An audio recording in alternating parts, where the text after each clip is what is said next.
Best pizza crust there is. Don't be intimidated by pizza crust. It's super easy to make using ingredients that you more than likely already have in your pantry, and it doesn't take hardly any time at all. So these are the ingredients that you'll need. So let's get started. I'm going to start off with a large bowl here. I'm going to add in 2 tablespoons of granulated sugar, and to that I'm going to add in 3/4 of a cup of warm water. That's about 110 degrees or so. I'm just going to swirl that around a little bit to dissolve a little bit of that sugar, and then I'm going to sprinkle on 1 teaspoon of active dry yeast right on top. Now you want to let this sit for a few minutes and kind of rehydrate your yeast a little bit, and once that gets a little bit foamy, I'm going to add in 1 teaspoon of salt, 1 tablespoon of extra virgin olive oil. You can use melted butter for this, you can use vegetable oil, whatever kind of oil that you want. And then I'm going to dump in 2 cups of all-purpose or plain flour. And I'm just going to use my hands here because eventually I'm going to get my hands dirty with this. So just using my fingertips, I'm just going to stir this together until it kind of starts to come together and form a dough. Now you want to go around the sides of your bowl, make sure that all of the ingredients get off the side of the bowl.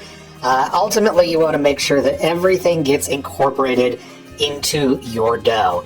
Out of the dozens and dozens and dozens of times that I've made this, 2 cups of flour has been perfect for me.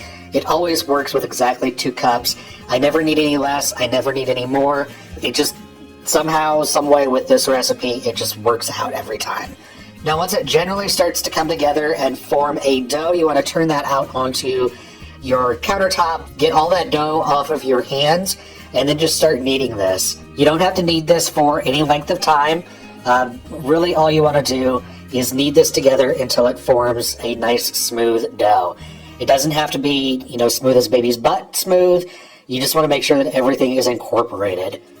And as you knead this, you want to keep it moving, keep it moving, keep it moving. If you stop during this, or if you are kneading too slow, it will stick to you and to your countertop work surface. So just keep it moving, and it shouldn't stick. If it is too sticky, you can use just the tiniest little bit of flour, but really, you really shouldn't have to. Now once everything is incorporated, go ahead and make it into a nice ball of dough. And then I'm going to use the same bowl that I mixed this in. I'm just going to add in about a tablespoon of additional olive oil and spread that around. And then I'm going to coat my dough in the olive oil. Now make sure that your dough is completely covered in the olive oil so that way it doesn't dry out as it rises. And then you want to cover this with a damp towel and put it into a warm spot to rise for between an hour, hour and a half, maybe 2 hours, just until the dough is doubled in size. Once your dough has doubled, you can go ahead and take the towel off and punch your dough down, pull it away from the sides of your bowl. Make sure it's not sticking there. Now I am using a pizza pan here. It is a specific pan for the pizza industry. I got it at a restaurant supply house. You can use any pizza pan that you have. You can even use a cookie sheet if you want to for this. And I'm going to put about 2 tablespoons or so of olive oil into my pan. And I'm going to spread this around so there's a liberal coat of oil covering my entire pan. Then you want to take your dough and place that into the center of your pan. And starting in the center of your dough, you want to use just your fingertips and start pressing this out to the edge of your pizza pan if you're using this kind of pizza pan that has a lip on it. If you're using just a cookie sheet or a flat pan, go ahead and press it out until it is about between 14 and 16 inches in diameter.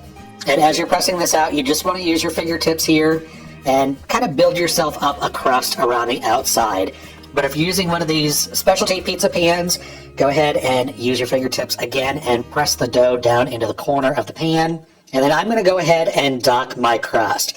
Now, I'm just using a fork here, and I'm just going to poke a bunch of little holes in this crust.